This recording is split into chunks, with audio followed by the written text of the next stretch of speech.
એમાં પોલીન્યુક્લિયોટાઇડ એની જે શૃંખલા છે એની રાસાયણિક સંરચના આપણે જોઈશું. શબ્દ છે પોલીન્યુક્લિયોટાઇડ, એટલે કે ન્યુક્લિયોટાઇડના અનેક એકમો પરસ્પર જોડાઈને બનતી શૃંખલા. ન્યુક્લિયોટાઇડના અનેક એકમો પરસ્પર જોડાઈને બનતી શૃંખલા એને પોલીન્યુક્લિયોટાઇડ શૃંખલા કહેવાય. એનો અર્થ કે તે ન્યુક્લિયોટાઇડનો પોલિમર છે. પોલીન્યુક્લિયોટાઇડ શૃંખલા તો તે ન્યુક્લિયોટાઇડ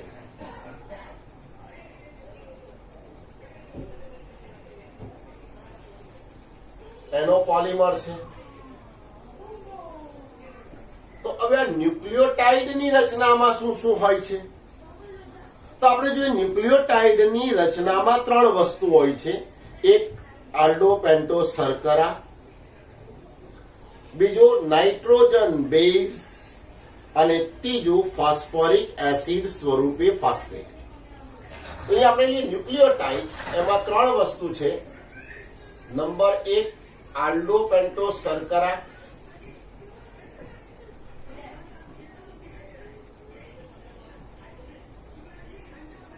નંબર 2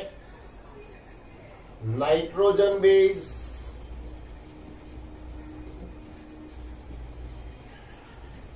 અને નંબર 3 ફોસ્ફેટ કે જે ફોસ્ફોરિક એસિડ સ્વરૂપે હોય છે. તો આપણે આ ન્યુક્લિયોટાઇડના બંધારણ માટે 3 નું રાસાયણિક બંધારણ શીખવું પડશે. સૌથી પહેલો લઈએ આપણે એમાં આલ્ડોપેન્ટોસ શર્કરા.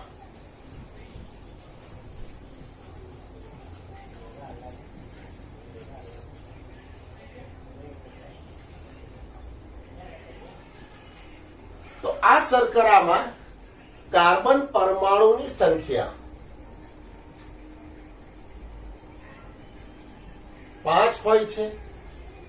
કાર્બન પરમાણુની સંખ્યા 5 હોય છે એટલે આપણે એને પેન્ટોસ શર્કરા તરીકે ઓળખીશું. 11 માં ભણી ગયા છે. અને એમાં સમૂહ રહેલો છે આલ્ડીહાઇડ. સમૂહ કયો છે? આલ્ડીહાઇડ સમૂહ. અને આલ્ડીહાઇડ સમૂહ છે એટલે એને આલ્ડોપેન્ટોસ શર્કરા તરીકે ઓળખવામાં આવે છે. આવી 2 શર્કરા આપણે જોઈએ આલ્ડોપેન્ટોસ શર્કરા. તેમાં પહેલી જોઈએ આપણે રિબોઝ શર્કરા,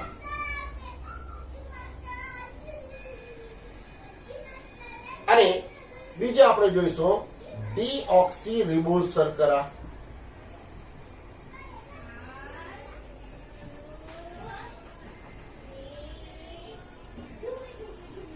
ડીઓક્સી રિબોઝ શર્કરા.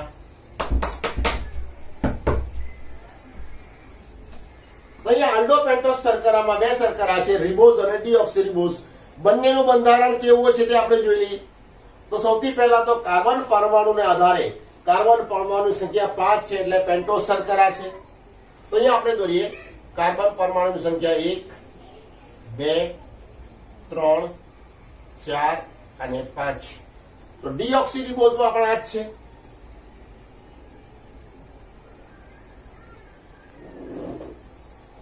પાંચ કાર્બન થઈ ગયા. આલ્ડોસ સમૂહ છે એટલે પહેલા કાર્બન સાથે અહીંયા આપણે જોઈશું CHO. આ રીતે પણ દર્શાવી શકીએ, અથવા દર્શાવવું હોય તો દાખલા તરીકે પહેલો કાર્બન છે, બીજો કાર્બન, તો આની સાથે હાઇડ્રોજન અને દ્વિબંધથી ઓક્સિજન જોડાયેલો હોય છે. તો આને આપણે આ રીતે પણ દર્શાવી શકીએ છીએ, કોઈ પણ રીતે દર્શાવી શકાય. એ જ રીતે આમાં પણ CHO સમૂહ આલ્ડોસ સમૂહ છે, આને પણ આપણે આ રીતે દર્શાવી શકીએ છીએ. અને હવે પેન્ટોસ શર્કરા છે તેનું સામાન્ય રાસાયણિક સૂત્ર છે C5H10O5. 5 carbon 10 hydrogen 5 oxygen. તો એના માટે અહીંયા આપણે શું કરવાનું છે? તો આ કાર્બનની આપણા જમણા હાથ તરફ હાઇડ્રોક્સી સમૂહ ગોઠવવાના છે, OH સમૂહ, અને ડાબા હાથ તરફ આપણે હાઇડ્રોજન જોડી દેવાના, H.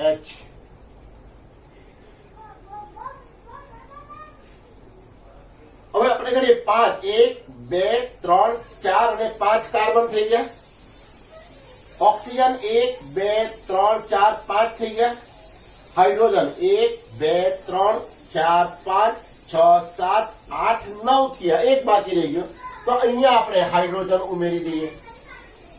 તો આ એનું રિબોઝનું બંધારણ થઈ ગયું. અને આ રીતે નહીં લખવું હોય તો આપણે અહીંયા સીધું CH2 લખીએ તો પણ ચાલે. તો આ રિબોઝ શર્કરાનું બંધારણ થઈ ગયું. એ જ રીતે ડીઓક્સીરિબોઝનું બતાવી શકીએ આપણે અહીંયા. તો અહીંયા OH OH OH OH H H H અને H2. તો બંને શર્કરાનું બંધારણ સરખું થઈ ગયું. તો બંનેમાં ફેર શું છે? તો ડીઓક્સીરિબોઝ શર્કરાનું બંધારણ રિબોઝ શર્કરા જેવું જ છે, પણ એમાં માત્ર ઉપરથી બીજા સ્થાને કાર્બન સાથે એક ઓક્સિજન પરમાણુ ઓછો હોય છે. એટલે આપણે આ પેન્ટોઝ શર્કરા આપેલી હોય અને બીજા કાર્બન સાથે માત્ર હાઇડ્રોજન જોડાયેલા હોય બંને બાજુ, તો એ ડીઓક્સીરિબોઝ શર્કરા થશે. અને OH સમૂહ જોડાયેલો હોય તો રિબોઝ શર્કરા. આ બંનેમાં તફાવત છે.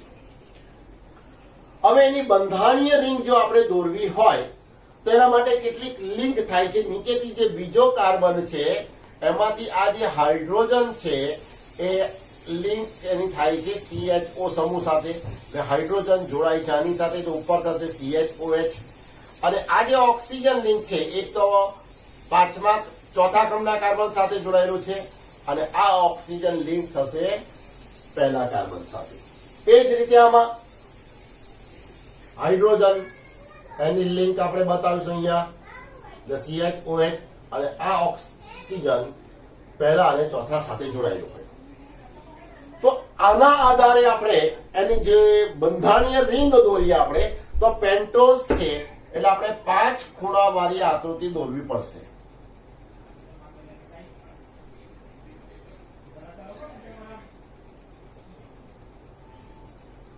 તો એ 5 ખૂણા વાળી આકૃતિ.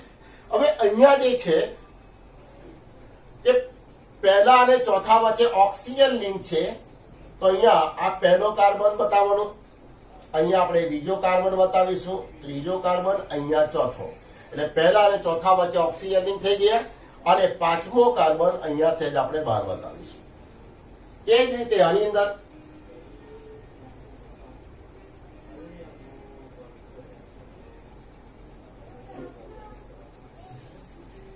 ઓક્સિજન લિંક, પહેલો કાર્બન, બીજો કાર્બન, ત્રીજો કાર્બન, ચોથો કાર્બન અને પાંચમો કાર્બન સહેજ બહાર બતાવવાનો. તો આ બંધારણીય રિંગ થઈ ગઈ. હવે આ જે ખૂણા છે તે કાર્બન છે અહીંયા. તો પહેલા કાર્બન સાથે જે H અને OH છે, તો અહીંયા પહેલા કાર્બન સાથે આપણે અહીંયા જોડી શકીએ. ઉપર H નીચે OH બતાવી શકીએ, પણ નાઇટ્રોજન બેઝ જોડાય એટલે અહીંયા આપણે OH ઉપર બતાવીશું, OH સમૂહ, અને હાઇડ્રોજન અહીંયા નીચે બતાવીશું. H OH થઈ ગયો. બીજા કાર્બન સાથે H અને OH, તો બીજો કાર્બન H OH, ત્રીજો કાર્બન HOH,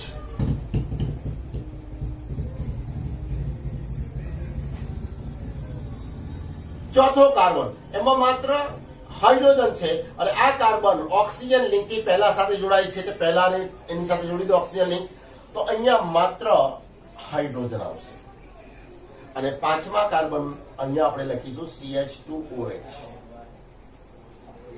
તો આ જે બંધારણ થઈ ગયું રિબોઝ શર્કરાનું, એને આ બંધારણ ન દોરવું હોય તો આને બદલે આપણે અહીંયા આ રીતે 5 ખૂણા વાળી આકૃતિ દોરીને અંદર ખાલી R લખી દઈએ તો એ રિબોઝ શર્કરાનું બંધારણ થશે.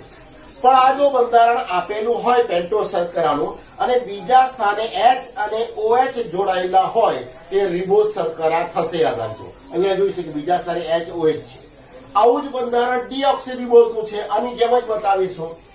તો પહેલા સ્થાને H અને OH, પણ અહીંયા બીજા સ્થાને જોઈ લો બંને બાજુ હાઇડ્રોજન જોડાયેલા છે, તો અહીંયા H અને H. બરાબર છે? તો અહીંયા બીજા સ્થાને OH છે, અહીંયા H છે. બરાબર છે? ત્રીજા સ્થાને H OH, ચોથા સ્થાને માત્ર H અને પાંચમા સ્થાને CH2OH. તો આ બંધારણ થઈ ગયું ડીઓક્સીરિબોઝ શર્કરાનું. અને એને પણ આપણે દર્શાવવી હોય તો આપણે 5 ખૂણાવાળી આકૃતિ દોરીને અંદર આપણે ડી લખી દઈએ તો એ ડીઓક્સીરિબોઝ શર્કરાનું બંધારણ થશે. તો રિબોઝ શર્કરા અને ડીઓક્સીરિબોઝ શર્કરા થઈ ગયું. હવે આ જે રિબોઝ શર્કરા છે એ આરએનએ ની બંધારણીય શર્કરા છે. કોની? આરએનએ ની બંધારણીય શર્કરા છે. જ્યારે ડીઓક્સીરિબોઝ શર્કરા છે એ ડીએનએ ની બંધારણીય શર્કરા છે. અને આપણે જોઈ ગયા કે આરએનએ માં આ શર્કરાના બીજા સ્થાને OH સમૂહ છે, બીજા કોઈ પણ ઘટક સાથે સરળતાથી એ જોડાઈ શકે છે. એટલે ડીએનએ કરતા એ વધુ અસ્થાયી છે, ડીએનએ વધારે સ્થાયી છે. આગળ બીજા પ્રશ્નમાં પણ આપણે જોઈ ગયા છે. તો આ થઈ ગયું શર્કરાનું બંધારણ. હવે ન્યુક્લિયોટાઇડ બનાવવા માટે આલ્ડોપેન્ટોઝ શર્કરા સાથે આપણે જોડવું પડશે નાઇટ્રોજન બેઝ અને ત્રીજો ઘટક જોડવો પડશે ફોસ્ફેટ. તો આ જે આલ્ડોપેન્ટોઝ શર્કરા છે એનો જે અહીંયા ઉપર OH છે એની સાથે નાઇટ્રોજન બેઝ જોડાય છે. એટલે કે પહેલા ક્રમના કાર્બન સાથે નાઇટ્રોજન બેઝ જોડાય છે અને અહીંયા પાંચમા ક્રમના કાર્બન સાથે ફોસ્ફોરિક એસિડ સ્વરૂપે ફોસ્ફેટ જોડાય છે. તો ન્યુક્લિયોટાઇડની રચના થાય છે. તો અહીંયા આપણે જોઈ ગયા પેન્ટોઝ શર્કરા. હવે આપણે બીજો ઘટક જોઈએ નાઇટ્રોજન બેઝ. જરાક અભ્યાસ કરી લો 2 મિનિટ પછી આપણે જોઈએ.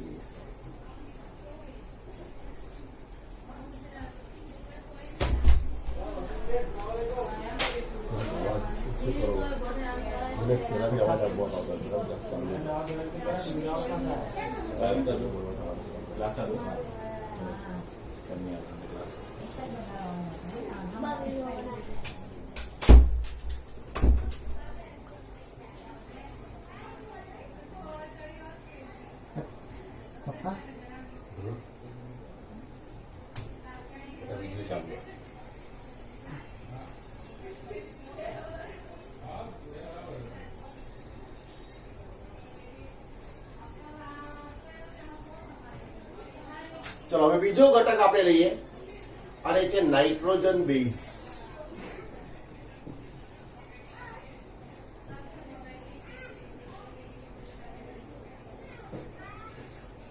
તો નાઇટ્રોજન બેઝ એ નાઇટ્રોજન યુક્ત સંયોજનો છે.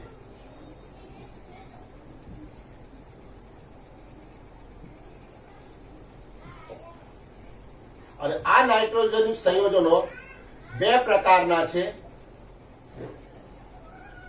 પહેલો છે પ્યુરિન અને બીજો છે પેરિમિડિન. પહેલો છે પ્યુરિન બેઝ અને બીજો છે પેરિમિડિન બેઝ. તો બંનેની વચ્ચે શું તફાવત છે? 2 માર્કમાં તફાવત સ્વરૂપે પણ આ પ્રશ્ન પૂછાય છે. તો અહીંયા તફાવતના મુદ્દા લેતા જઈએ તો સૌથી પહેલો કાર્બન પરમાણુની સંખ્યા.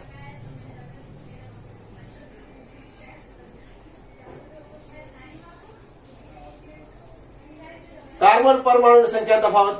તો પ્યુરિન ની અંદર કાર્બન પરમાણુની સંખ્યા છે 5, જ્યારે પિરિમિડિન માં કાર્બન પરમાણુની સંખ્યા છે 4.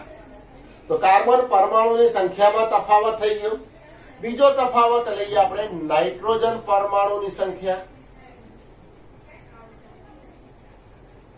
તો પ્યુરિન ની અંદર નાઇટ્રોજન પરમાણુની સંખ્યા છે 4, જ્યારે પિરિમિડિનમાં નાઇટ્રોજન પરમાણુની સંખ્યા છે 2.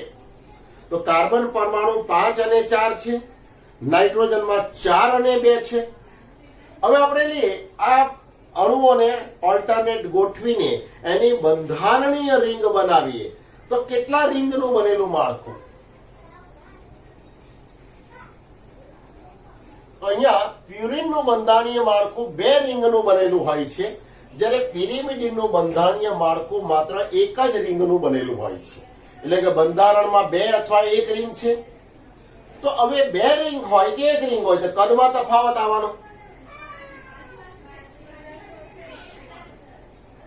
તો આનું પ્યુરિનના અણુઓ એનું કદ મોટું હોય છે, જ્યારે પિરિમિડિનના અણુઓ એનું કદ હોય છે નાનું. બંધારણીય રિંગ દોરીએ તો કદમાં તફાવત આવી ગયો. હવે એના ઉદાહરણ જોઈ લઈએ આપણે.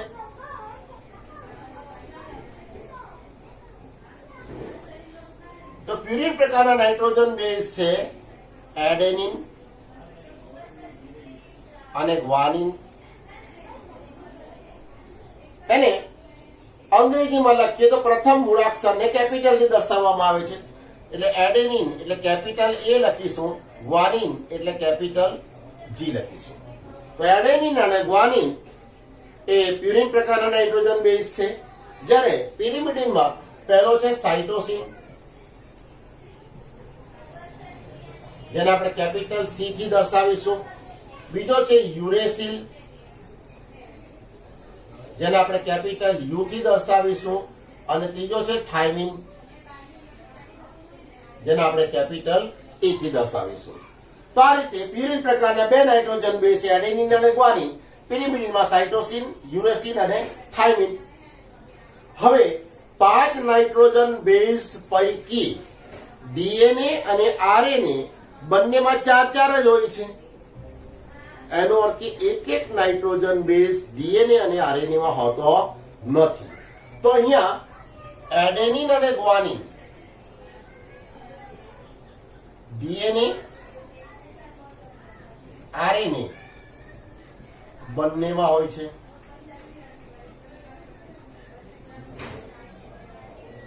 જ્યારે અહીંયા આ પૈકી સાઇટોસિન ડીએનએ અને આરએનએ બંનેમાં હોય છે. યુરેસિલ માત્ર આરએનએ માં હોય છે. એટલે કે યુરેસિલ માત્ર આરએનએ માં છે, એટલે ડીએનએ માં હોતો નથી. અને થાઇમિન એ માત્ર ડીએનએ માં હોય છે અને માત્ર ડીએનએ માં હોય છે, એટલે આરએનએ માં હોતો નથી. તો અહીંયા 1 માર્કમાં એમસીક્યુ માં પ્રશ્ન પૂછાશે, ડીએનએ માં કયો નાઇટ્રોજન બેઝ હોતો નથી, આરએનએ માં કયો નાઇટ્રોજન બેઝ હોતો નથી. તો એડેનિન, ગ્વાનિન અને સાઇટોસિન આ 3 તો બંનેમાં છે. તો સાઇટોસિન પછી થાઇમિન અને યુરેસિલ પૈકી યુરેસિલ માત્ર આરએનએ માં છે, ડીએનએ માં હોતો નથી. થાઇમિન માત્ર ડીએનએ માં હોય છે, આરએનએ માં હોતો નથી. તો આ તફાવતના મુદ્દા થઈ ગયા પ્યુરિન અને પિરિમિડિન બેઝ વચ્ચે. 2 માર્કમાં તફાવત સ્વરૂપે પણ પૂછાય છે. હવે એની બંધારણીય રિંગ કેવી છે એ બંધારણીય રિંગ આપણે જોઈ લઈએ.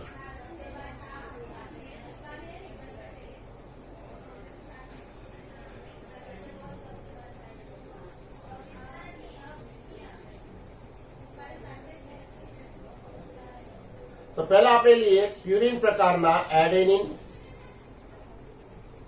અને ગ્વાનિન. આ બંને પ્યુરિન બેઝ છે.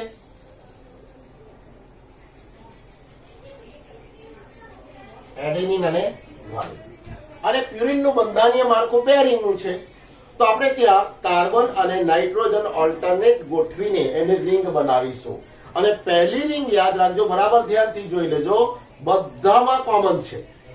દાખલા તરીકે પહેલી રિંગ બતાવીએ તો કાર્બન, પછી મૂકીએ આપણે નાઇટ્રોજન, પાછું મૂકીએ કાર્બન, પાછું મૂકીએ આપણે નાઇટ્રોજન, અને આ બાજુ આવે કાર્બન, દ્વિબંધી કાર્બન અને નાઇટ્રોજન.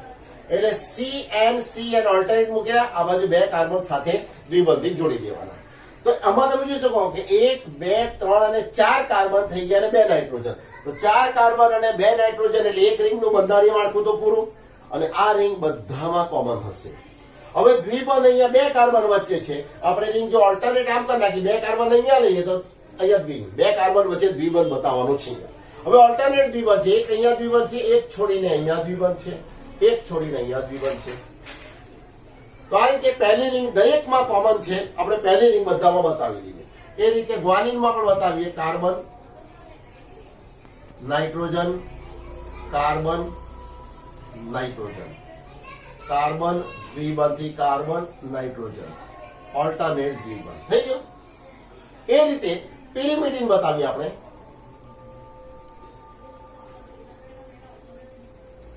તેમાં પહેલું છે સાઇટોસિન.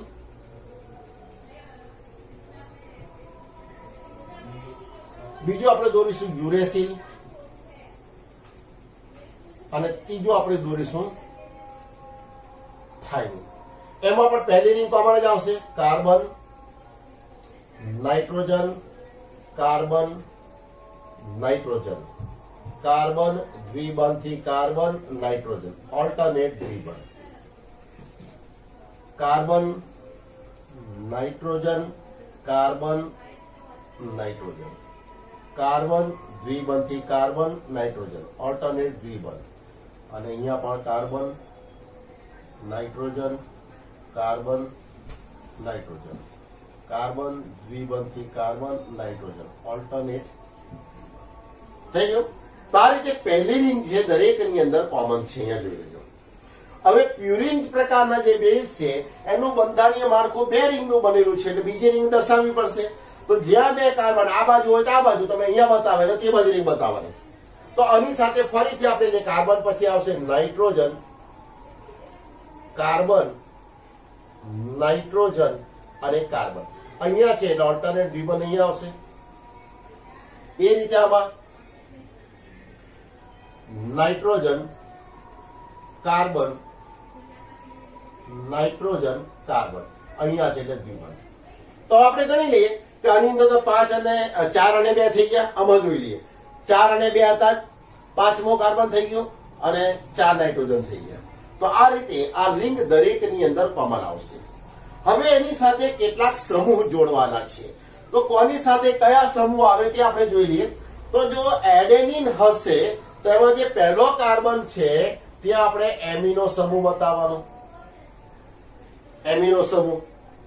હવે બાકીના કાર્બન અને નાઇટ્રોજનના બંધની ચકાસણી કરી લેવાની.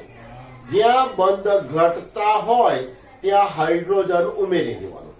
આપણે જોઈએ કે હાઇડ્રોજન એક બંધથી કોઈ પણ ઘટક સાથે જોડાય છે, ઓક્સિજન 2 બંધથી જોડાય છે, નાઇટ્રોજન 3 બંધ રચે છે અને કાર્બન 4. ચેક કરતા જઈએ. તો અહીંયા જો નાઇટ્રોજન એક બંધથી કાર્બન સાથે અને બીજા 2 હાઇડ્રોજન જોડાયેલા છે, થઈ ગયા 3. આ કાર્બનના 1 2 3 4 થઈ ગયા, નાઇટ્રોજનના 3 થઈ ગયા, આ કાર્બનના 3 જ બંધ થયા એટલે અહીંયા આપણે એક હાઇડ્રોજન ઉમેરીશું. અહીંયા 3 થઈ ગયા, કાર્બનના 4 બંધ થઈ ગયા, 4 બંધ થઈ ગયા, 3 થઈ ગયા, અહીંયા એક ઘટે એટલે એક H લખવું પડશે અને અહીંયા એક ઘટે એટલે H. તો આ રીતે જ્યાં જ્યાં સંયોજકતા ઘટતી હોય ત્યાં હાઇડ્રોજન જોડી દેવાના. તો આપણે એકદમ સરળતાથી એની રિંગ, તો અહીંયા માત્ર એમિનો સમૂહ છે, યાદ રાખવાનું છે. હવે ગ્વાનિન ની અંદર જરાક જુદું છે. અહીંયા આપણે એમિનો સમૂહ પહેલા કાર્બન સાથે બતાવેલો, તો ગ્વાનિનમાં આપણે એમિનો સમૂહ અહીંયા લઈ લઈશું અને આ જગ્યાએ કીટોન સમૂહ બતાવી દેવાનો. એટલે ગ્વાનિન ની અંદર એમિનો સમૂહ આપણે અહીંયા બતાવીશું NH2 અને કીટોન સમૂહ બહાર બતાવીશું અહીંયા, અને બંને કીટોન સમૂહ. હવે બહાર દ્વિબંધ આવે એટલે અંદરથી એક બંધ કાઢી નાખવાનો. આ ખાસ કાળજી રાખવાની. બહાર દ્વિબંધ આવી ગયો એટલે અંદરથી એક બંધ ઓછો કરી નાખવાનો. અને હવે જ્યાં જ્યાં સંયોજકતા ઘટે છે ત્યાં પૂરી કરી દેવાની. જોઈ લઈએ આપણે કાર્બનની 4 સંયોજકતા પૂરી, નાઇટ્રોજનમાં 2 જ થઈ ગયા એટલે અહીંયા આપણે એક હાઇડ્રોજન ઉમેરવું પડશે. અહીંયા થઈ ગયા 3, 4 થઈ ગયા, 3 થઈ ગયા, 4 થઈ ગયા, 4 થઈ ગયા, 3. અહીંયા એક ઘટે એટલે એક H લખવું પડશે, અહીંયા ઘટે એટલે H. તો આ રીતે પ્યુરિનનું બંધારણ માર્કે થઈ ગયું એડેનિન અને ગ્વાનિન. હવે આપણે લઈએ પેરિમિડિન. તો પેરિમિડિનમાં સૌથી પહેલા આવશે સાઇટોસિન. તો અહીંયા આપણે ગ્વાનિનનું જે બંધારણ એક રિંગનું દોરેલું છે એમાં ખાલી સમૂહ ઓલ્ટરનેટ કરી નાખીશું. એટલે અહીંયા NH2 સમૂહ અહીંયા આપણે ઉપર બતાવી દઈશું અહીંયા, અને C ડબલ બોન્ડ સમૂહ આપણે અહીંયા લઈ લઈશું. બંનેના સમૂહ ખાલી બદલી નાખીએ અને બહાર દ્વિબંધ છે એટલે અહીંથી એક બંધ કાઢી નાખીએ. તો આ જે રચના થઈ ગઈ સાઇટોસિનની, સમૂહ ખાલી આના ઓલ્ટરનેટ કરી દેવાના છે એક રિંગમાં. હવે ગણીએ 3 4 3 4, અહીંયા ઘટે એટલે એક H, અહીંયા ઘટે એટલે H અને અહીંયા ઘટે એટલે H. તો આ બંધારણ કોનું થઈ ગયું? સાઇટોસિન. હવે યુરેસિલ માટે શું કરવાનું કે અહીંયા તો કીટોન સમૂહ છે જાળવી રાખવાનો, અહીંયા પણ એમિનોને બદલે કીટોન સમૂહ, એટલે બંને જગ્યાએ આપણે કીટોન સમૂહ મૂકીનો, C ડબલ બોન્ડ O અને અહીંયા પણ C ડબલ બોન્ડ O. તો બંને જગ્યાએ જ્યાં દ્વિબંધ આપણે કાઢી નાખવા પડશે. બરાબર છે. હવે બાકીના ચેક કરી લઈએ. તો 4 થઈ ગયા, નાઇટ્રોજનમાં 1 ઘટે એટલે અહીંયા આપણે H મૂકી દેવાનો, થઈ ગયા 4, અહીંયા એક H લખી દઈએ, અહીંયા H લખી દઈએ, અહીંયા H લખી દઈએ. તો આ યુરેસિલનું બંધારણ થઈ ગયું. અને છેલ્લે આવશે થાઇમિન નું બંધારણ. તો થાઇમિન માં આની જેમ જ અહીંયા પણ કીટોન સમૂહ છે, અહીંયા પણ કીટોન સમૂહ છે, એટલે આ બંને દ્વિબંધ કાઢી નાખીએ આપણે. અને વધારે અહીંયા આપણે CH3 સમૂહ મૂકી દેવાનો છે. બસ આટલું જ ખાલી કરવાનું છે. હવે ચેક કરી 4 થઈ ગયા. અહીંયા નાઇટ્રોજનમાં 1 ઘટે એટલે H લખવાનો. અહીંયા 4 થઈ ગયા. અહીંયા 1 ઘટે એટલે H લખવાનો. અહીંયા પણ 1 ઘટે એટલે H. બરાબર છે. તો આ રીતે થાઇમિન નું બંધારણ થઈ ગયું. તો અહીંયા સાઇટોસિનમાં ગ્વાનિન જેવું જ ખાલી 2 સમૂહના સ્થાન ઓલ્ટરનેટ કરી દેવાના. યુરેસિનમાં બંને જગ્યાએ કીટોન સમૂહ મૂકી દેવાના અને થાઇમિનમાં બંને જગ્યાએ કીટોન સમૂહ ઉપરાંત અહીંયા CH3 સમૂહ મૂકી દેવાનો. તો આ જે બંધારણ આ જે થઈ ગયું નાઇટ્રોજન બેઝનું. તો અહીંયા આપણે જોઈ શકીએ કે આલ્ડોપેન્ટોસ શર્કરાનું બંધારણ આવી ગયું. આ નાઇટ્રોજન બેઝ એનું બંધારણીય રિંગ આવી ગઈ. હવે છેલ્લે બાકી રહે છે ફોસ્ફેટ. અને ફોસ્ફેટ છે ફોસ્ફોરિક એસિડ સ્વરૂપે છે. ફોસ્ફોરિક એસિડ સ્વરૂપે. તો ફોસ્ફોરિક એસિડ એટલે H3PO4. તો હવે આપણે ફોસ્ફેટ વચ્ચે મૂકી દઈશું. 3 જગ્યાએ આપણે OH સમૂહ મૂકી દઈએ. તો અહીંયા દ્વિબંધી ઓક્સિજન જોડી દેવાનો. થઈ ગયા. તો આ ફોસ્ફોરિક એસિડ નું બંધારણ થઈ ગયું. તો આ રીતે પોલીન્યુક્લિયોટાઇડ શૃંખલા એમાં બંધારણમાં 3 ઘટક છે. આલ્ડોપેન્ટોસ શર્કરા જે પહેલા આપણે જોઈ ગયા. બીજો ઘટક જોઈ ગયા નાઇટ્રોજન બેઝ, એનું બંધારણ જોઈ ગયા, બંધારણીય રિંગ જોઈ ગયા. અને ત્રીજું ફોસ્ફેટ જે ફોસ્ફોરિક એસિડ સ્વરૂપે હોય છે. તો હવે પરીક્ષાની અંદર 2 માર્કમાં થિયરીમાં પૂછાય છે કયા નાઇટ્રોજન બેઝ DNA માં હોતા નથી, કયા RNA માં હોતા નથી. તે છે અહીંયા. આમાંની કોઈ પણ એક રિંગ આપેલી હોય, બંધારણ શાનું છે તે આપણે ઓળખવું પડે. અથવા તો આમાંથી યુરેસિલ નું બંધારણ કયું છે, તો 4 બંધારણીય રિંગ તમને આપેલી હોઈ શકે. તો આ રીતે બંધારણીય ઘટક થઈ ગયા. અને એનું જોડાણ આપણે બીજા વિડીયોમાં તૈયાર કરેલું છે, એ આપણે જોઈશું. Thank you. બંધ કરીએ.